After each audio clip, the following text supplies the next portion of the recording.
Good afternoon, fellow photographers. Taking a break from watching the Masters, which is today on Thursday, April the 6th, to bring an update on my experiences with the Olympus system. If you've seen my other two videos, I've basically been through a lot of the systems, almost every camera system out there with the lenses and associated other accessories. And this is my home now, meaning Olympus. But I did change one thing from the camera body that I had before from Olympus, which was the EM1X. I have purchased a pre-owned OM1.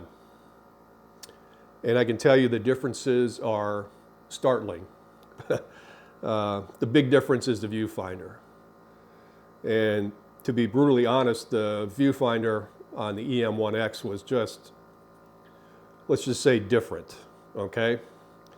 As if this is day and that one would be night. That's the difference between the clarity, the brightness. I mean, just two different worlds. The EM1X, don't get me wrong, is a great camera body.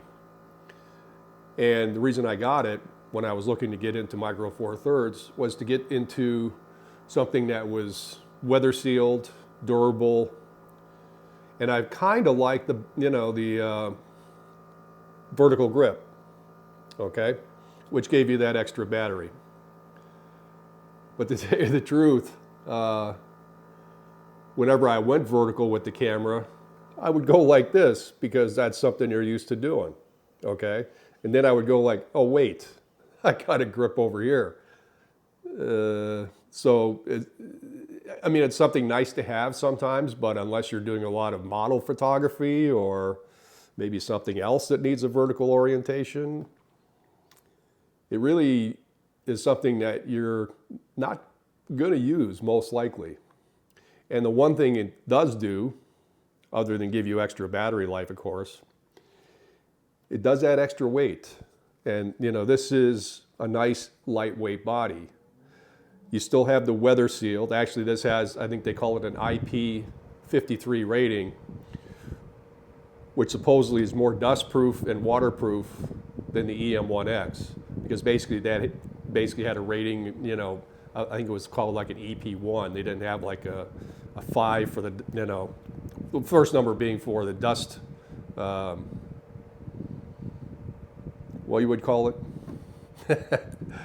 Dust proof, or less dust coming in. The second number is for the water repellency, or ability to keep water out of your system. But I shoot a lot around by the by the beach, salt water, etc. And whenever I do kite surfing and things of that nature, volleyball, but specifically kite surfing, you do get a lot of spray coming in off the ocean. And I always wipe them down anyway, but it's nice to know that, you do have some sort of, water repellency, with the camera, and especially with the lenses. And let me get into the lenses while we're at it. I have gone with the Pro line of the Olympus lenses. And the reason being, one, which I'm not going to make another mistake when I had other cameras, was to go with cheaper glass. Not saying that they're not good. Okay, but with the Pro lenses, they do have that, water resiliency, or basically resistance to water ingress. So I have the 20 millimeter 1.4. I also have the 7-14, which gives you that wide angle capability. Great lens, but just don't point it at the sun because you're going to get those little, sunspots coming into it. And one thing I'll mention with the 7-14 is that if you're going to carry it around, because you do have the built-in lens cap, but if you are going to carry it around, this is in the 7 millimeter mode, and you can see where the, curved lens peaks out. One thing you want to keep in mind is to make sure you twirl it back to the 14. That way it's more inside the lens hood. Because, with that in that position, I think you're just asking for trouble if it, brushes up against something or what have you, because that could be, somewhat expensive. So just keep that in mind. Always put it back to the 14 mode if you're going to be carrying it around. And I don't think everybody's going to be putting the lens hood, on and off all the time. So just keep that in mind. The next one up is the excellent 40-150 Pro. And I do have a circular polarizer filter on it, which comes in handy, especially, when you're shooting across water, or you want to shoot through glass on a window, if you're down in the shopping district or what have you. And it has this excellent lens hood, which just, telescopes and locks right up. And you have this rotating ring. It's just a tiny turn, and then it goes back down. Now, I have heard, and I have seen pictures of, where this lens hood just, for some reason, seems to not be as reliable or comes apart when it's bumped or damaged or what have you. So I did find it a cheap one, new, at Adorama, which I picked up just in case. But this is the lens I mostly walk around with. So basically a 40-150 in full frame equivalency terms is an 80-300, which if you do put on the 1.4 teleconverter, extends it up to 420 if you would like, because this works, the teleconverter, with this lens plus the next one I'll be showing you. But I just find this to be an excellent walk-around lens. And the reason I use this one and not the 7-14, which I do sometimes, it depends if I know I'm going to be walking in more enclosed spaces or what have you. But I like this one because if there's something that I need a wider lens on, I'm just going to pull out my iPhone Pro 14. And, for pictures of that nature, I'll tell you what, hard to beat. But that's always in my pocket anyway. So that is a nice companion to this lens. Now, as you can see, it is not a small lens.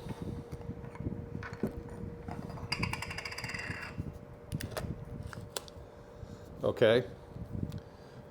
But I do have, these little Peak Design tethers. Now I have one on the bottom, which they have their little bracket right here, which I use with the hand stirrup, as I call it, or you can use it, with a strap as well. That's why I have one here on the side. So if I'm going to do anything, it's going to hang in this fashion over on my right side. But to have a 2.8 aperture and to have that speed is something you want to keep in mind when you're looking at the Micro Four Thirds system, because the more light you have, the easier it is to focus. And the focusing on this is by far and above what it was on the EM1X. You do have, basically a faster, I'm not going to say faster because it had dual processors on the EM1X, but it does have an extremely fast processor. And I know the buffering on this when you're taking sequential shots doesn't wait as long as it did on the EM1X to load into the SD card. But you do have, dual sensor, okay? Was it backside illuminated dual sensor? So it's extremely quick, and of course your focusing points, I think it's 1019 on this, or 1009, whatever. There's just tons of sensor points that you can use to focus with. And in relation to the EM1X, I know it's considerably less on that specific camera. But it's just a very, very, very capable system to have.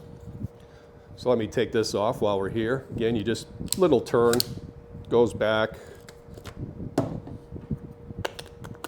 Very easy. I'm always particular, so I always like sealing everything back up, just so, excuse me for that. Oh, gotta put the lens hood on. Talk about being not careful. There we go. Now, last but not least, and I'll tell you one thing about this lens, because I do shoot a lot of sports and kiteboarding and birds and what have you. This 300 f4, and again, this has a hood on it as well. It's not spring-loaded, but you just turn it and then it's then it's tight. This 300 f4 is the sharpest lens I probably ever owned out of every lens I've ever had. Canon, Sony, Nikon, what have you. It's just great, a great piece of glass. And you got all the controls here. You know, you have 3 different, you know, distances which you can move. Usually I leave mine on a 4 meter to infinity, but you have 1.4 to infinity, 1.4 to 4 if you're going to be in close proximity. But usually I leave it in the 4 meter to infinity. Of course, you got your IBIS, which correlates with the camera. I think it gives up to 7 stops, if not 7.5 stops. Never need to use a tripod. Which is funny because when I had the other cameras, got to haul around that tripod if you're doing sports work and you want to, you know, freeze that action and, you know, have that clear, sharp picture. And of course it has the, you know, the LFN button or the programmable button, which is also, I think it is here on the 40. Yeah, there we are. It's on the 40 to 150 as well. And yep, it's also here on the 7 to 14. Now, what I programmed that button to do was have the digital zoom. Now, of course, that only works if you are not shooting in RAW. Now, it still works in RAW, but it just gives you a picture with a little frame around it as far as where that, you know, 2x digital teleconverter is. But in JPEGs, you're actually getting the full picture. So just make sure you keep mind of that if you want to do digital. I hardly ever use it, but it's nice to have sometimes.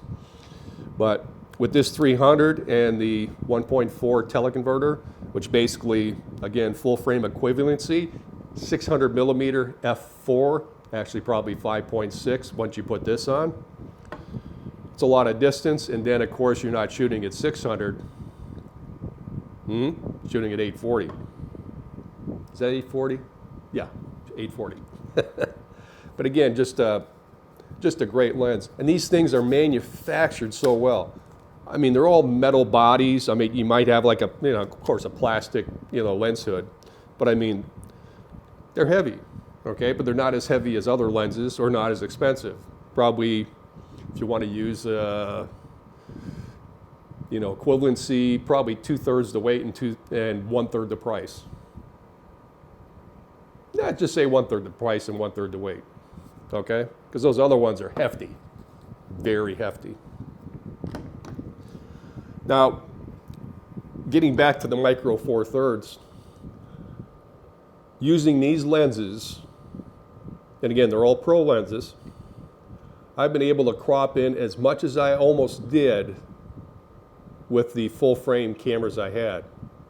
Sony, Nikon, Canon. And just using a little bit of sharpening, contrast, that type of thing, I really can't tell the real difference between, you know, between the shots. And I still print in 13x19 using my Epson printer. The only thing I can see is, you know, is the shooting with a, you know, with a low ISO. And again, forgive me if I hesitate sometimes, but I don't edit these. I just, you know, basically freewheel it. So I like to shoot probably at a maximum of 800. Sometimes I'll go up to 1,000, but I like to stay within the recommendation of 200. But again, I'm not shooting in any dark environments. You know, it's bright and sunny. Maybe it's overcast sometimes, but I really am very pleased, extremely pleased with this system, and especially with the OM1. I guess for the price, you know, they had it down to, well, here's a funny story. I was looking at it and they had it, you know, for $200 off. I think it was for the month of March. So I was going like, yeah, maybe I should buy it. And then I saw one on eBay, which was used. I think I got it for a little over $1,600. And the next day, after I basically won it on eBay, they dropped the price for a week, another $100. So it was pretty close to what I bought it for used on eBay. But the guy, you know, he had less than 2,000 shutter clicks on this. So, yeah, it's still a savings, I guess. But, you know, just a nice, real nice body. Lots of programmable buttons, just like the EM1X. Of course, you don't have the 2 at the bottom with the extra grip, but you still have the 2 here. And I have them set up where if I press 1, I can change the tracking. If you're tracking birds, animals, boats, planes, trains. And the other one is for the focusing, as far as if I want single point, full area, or, you know, some of the custom modes I set up. So it's very easy just to press either one of these and just turn the wheel. The other thing I like about this, I mentioned the EM1X, of course, had 2 batteries. This has a new battery, which is considerably larger than the EM1X battery. Now, when you're doing a lot of heavy shooting, and I would say you're probably out there steady shooting, maybe 1,500 to 2,000 shots, it's going to get down to a pretty low level, so I did buy another one. And I did pay, I think it was $99 for a new one or a supplement to this one. But I'm always very wary of buying batteries from another manufacturer, because I think Olympus, along with the lenses and their whole, you know, ecosystem, makes things, you know, work together that their system is designed for. Sometimes, you know, when I had the other cameras, I'd buy a different lens or whatever, but I find with the focusing system and using the teleconverter and just everything, you know, working seamlessly, these 4 lenses and this body and the teleconverter, I think it gives me a pretty well-rounded system to do what I need to do photographically and capture images that please me. And I'm not going to say please customers. I do sell some prints and, you know, digital copies, but I'm just putting this out there. I mean, I don't really see why somebody needs to go into full frame or a professional body, you know, spending $5,000–6,000, because you look at some of those features that are on there, and are you ever going to use them? I mean, really? If you have the money, sure, you know, why not? But with all the features in here and everything that you can, you know, basically customize, you know, you have 4 different custom selections here at the top dial.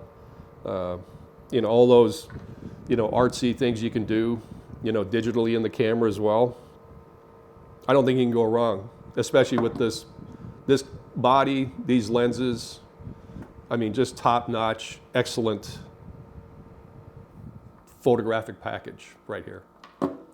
Thanks for listening. If you like it, please give me a like. And if you have any questions, leave the comments below.